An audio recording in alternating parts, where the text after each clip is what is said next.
कहानी की शुरुआत में हमें वेस्ट वर्जीनिया के फेयर लेक टाउन को दिखाया जाता है, जहां की पूरी पॉपुलेशन सन 1817 में अचानक से गायब हो गई थी। अगले सीन में हम देखते हैं कि फेयर लेक टाउन में हैलोवीन के दिन पूरी दुनिया से आए हुए लोग यहां पर mountain man music festival celebrate कर रहे हैं। इन लोगों ने अपने अपने चेहरे पर अजीब से दिखने वाले डरावने मास्क पहन रखे थे, जिनसे इन लोगों की शक्ल काफ़ी डरावनी दिखाई दे रही थी। यहीं पर हम एक न्यूज़ रिपोर्टर को देखते हैं जिसका नाम कैलिन होता है और वो यहाँ पर चल रहे माउंटेन मैन म्यूजिक फेस्टिवल की न्यूज़ को कवर करने के लिए आई है।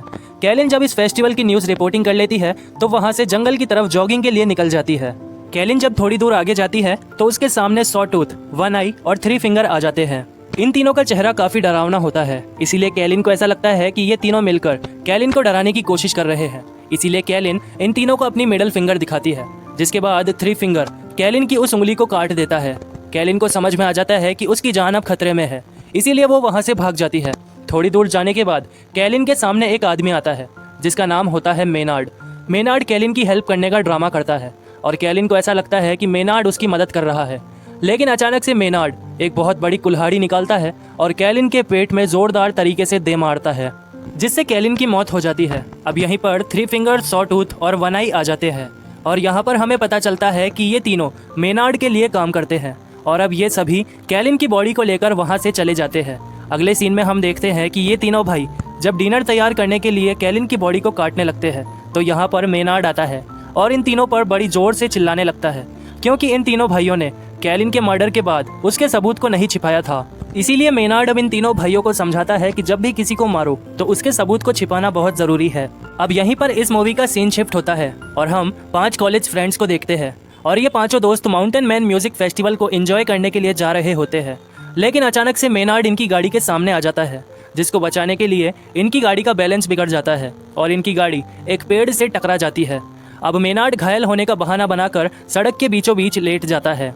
जब ये पांचों दोस्त मेनार्ड को चेक करने के लिए जाते हैं तो यहाँ पर मेनार्ड मिली के ऊपर एक चाकू से अटैक कर देता है। तभी मिली के दोनों दोस्त जूलियन और गट्स मिलकर मेनार्ड को पीटने लगते हैं। यहीं से कुछ ही दूरी पर थ्री फिंगर और उसके दोनों भाई एक पेड़ के पीछे छिपे हुए थे, जो इन लोगों पर अटैक करने ही वाले थे।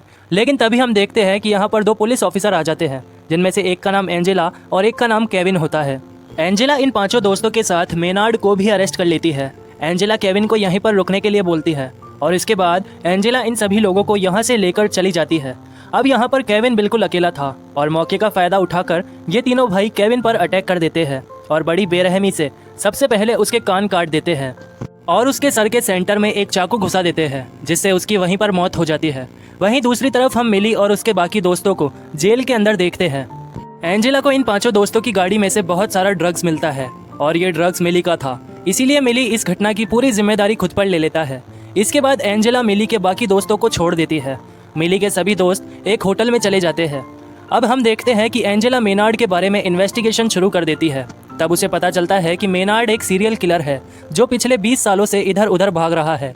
यहीं पर मेनार्ड एंजेला को जान से मारने की धमकी देने लगता है। वहीं दूसरी तरफ थ्री फिंगर अपने दोनों भाइयों के साथ मिलकर अपने ट्रक की मदद से उस टाउन में लगे सेल फोन टावर को गिरा देते हैं, जिसके बाद सभी लोगों के फ़ोन से नेटवर्क चला जाता है। और अब हम देखते हैं कि थ्री फिंगर और उसके दोनों भाई मिलकर टाउन के पावर प्लांट में चले जाते हैं और वहां जाकर पूरे टाउन की बिजली को कट करने की कोशिश करते हैं। लेकिन तभी सिक्योरिटी गार्ड कैमरे में उनको देख लेता है और नीचे आकर उनको रोकने की कोशिश करता है। लेकिन ये तीनों भाई उससे भी बहुत बुरी तरह मारते हैं और ये तीनों भाई उस सिक्योरिटी गार्ड को पावर प्लांट में लगे हुए इलेक्ट्रिक वायर में फंसाकर बहुत बुरी तरह मार देते हैं, जिससे यहाँ पर एक जोरदार शॉर्ट सर्किट होता है और पूरे टाउन की बिजली चली जाती है। Mountain man music festival town से बाहर हो रहा था, इसीलिए टाउन के सभी लोग फेस्टिवल में जा चुके थे, जिससे पूरा टाउन खाली हो चुका था। एंजेला बिजली जाने की वजह से काफ़ी परेशान हो जाती है, इसीलिए वो फेस्टिवल में गए हुए डिप्यूटी से कांटेक्ट करने की कोशिश करती है। लेकिन यहाँ पर ये सभी लोग फेस्टिवल को एंजॉय करने में बिजी थे। वहीं हम देखते हैं कि मिली की गर्लफ्रेंड क्रूज मिली को खाना देने के लिए पुलिस स्टेशन के लिए निकलती है।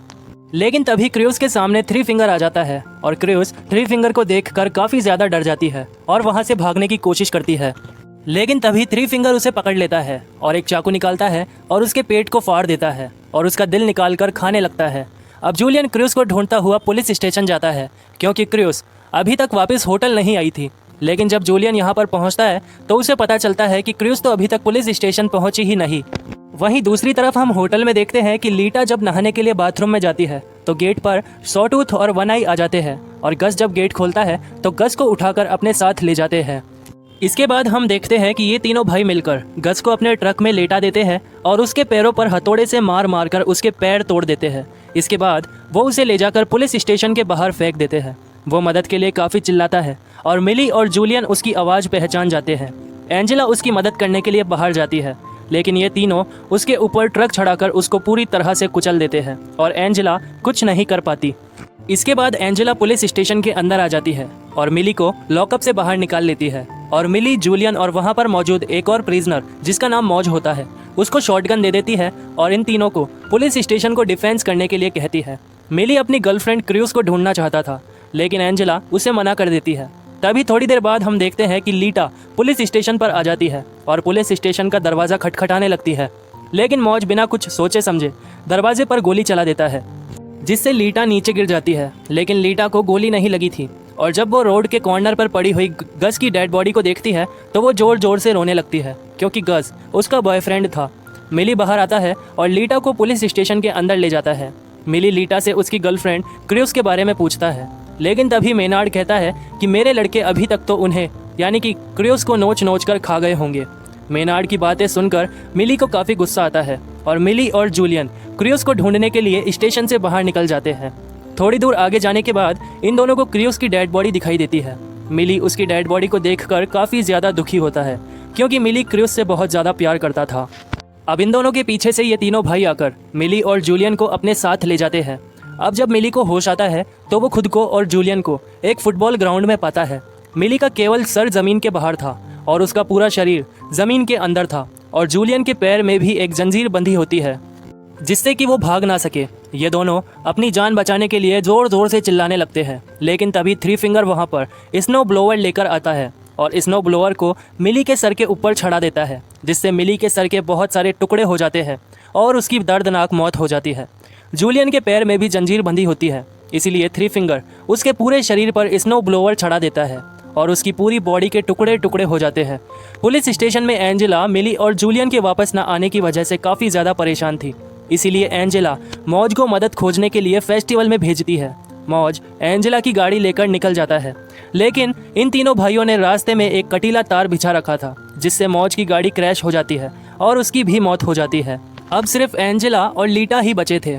एंजेला थोड़ी देर के लिए स्टेशन से बाहर आती है, यानी कि पुलिस स्टेशन से बाहर आती है, लेकिन तभी हम देखते हैं कि मेनार्ड लीटा से कहता है कि अगर तुम मुझे इस जेल से निकाल दोगी तो मैं तुम्हें कुछ भी नहीं करूँगा।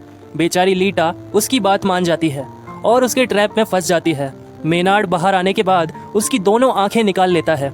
लीटा के चिल्लाने की आवाज़ सुनकर एंजेला उसके पास जाती है और मेनार्ड के एक कंधे पर यानी कि शोल्डर पर शूट कर देती है, जिससे मेनार्ड ज़मीन पर गिर जाता है। एंजेला मेनार्ड को वापस से लॉकअप में बंद कर देती है और लीटा की आंखों पर पट्टी बांध देती है ताकि उसकी ब्लीडिंग रुक सके, क्योंकि उसकी आंखों में से काफ़ी ज़्यादा खून निकल रहा था। लेकिन तभी हम देखते हैं कि ये तीनों भाई अचानक से पुलिस स्टेशन पर हमला कर देते हैं और थ्री फिंगर एंजेला को बहुत बुरी तरह मारता है और एंजेला को जेल के अंदर बांध देता है, जिस जेल के अंदर मेनार्ड था। मेनार्ड अब जेल के बाहर आ चुका था और मेनार्ड इन तीनों भाइयों के साथ मिलकर एंजेला के फेस के नीचे एक शॉटगन अटैच कर देता है, जिसका ट्रिगर उसके पैरों में बंधा होता है और जैसे ही वो अपनी एड़ियों को नीचे रखेगी तो शॉटगन से उसका सर उड़ जाएगा। इसके बाद मेनार्ड वहाँ पर आग लगाकर वहाँ से चला जाता है। एंजेला को आग से जलने से बहुत दर्द होता है, जिसके कारण वो अपने पैरों को ट्रिगर पर रखकर खुद को मार डालती है। मेनार्ड उसकी मौत से काफ़ी ज़्यादा खुश हो जाता है। फिर हम देखते हैं कि लीटा चलते चलते एक रोड पर पहुंच जाती है। तभी उसको एक गाड़ी के आने की आहट सुनाई देती है और लीटा उस गाड़ी से हेल्प मांगती है, लेकिन हम देखते हैं कि गाड़ी में से मेनार्ड और वो तीनों भाई निकलते हैं, यानी कि वो तीनों आदमखोर, और लीटा को अपने साथ ले जाते हैं। लीटा चिल्लाती रहती है, लेकिन ये तीनों भाई और मेनार्ड उस पर बिल्कुल भी दया नहीं खाते और उसको लेकर अपने साथ चले जाते हैं। और इसी के साथ ही ये मूवी एंड हो जाती है। दोस्तों, अगर एक्सप्लेनेशन अच्छी लगी हो तो वीडियो को लाइक कर देना और चैनल को सब्सक्राइब कर देना। Thank you.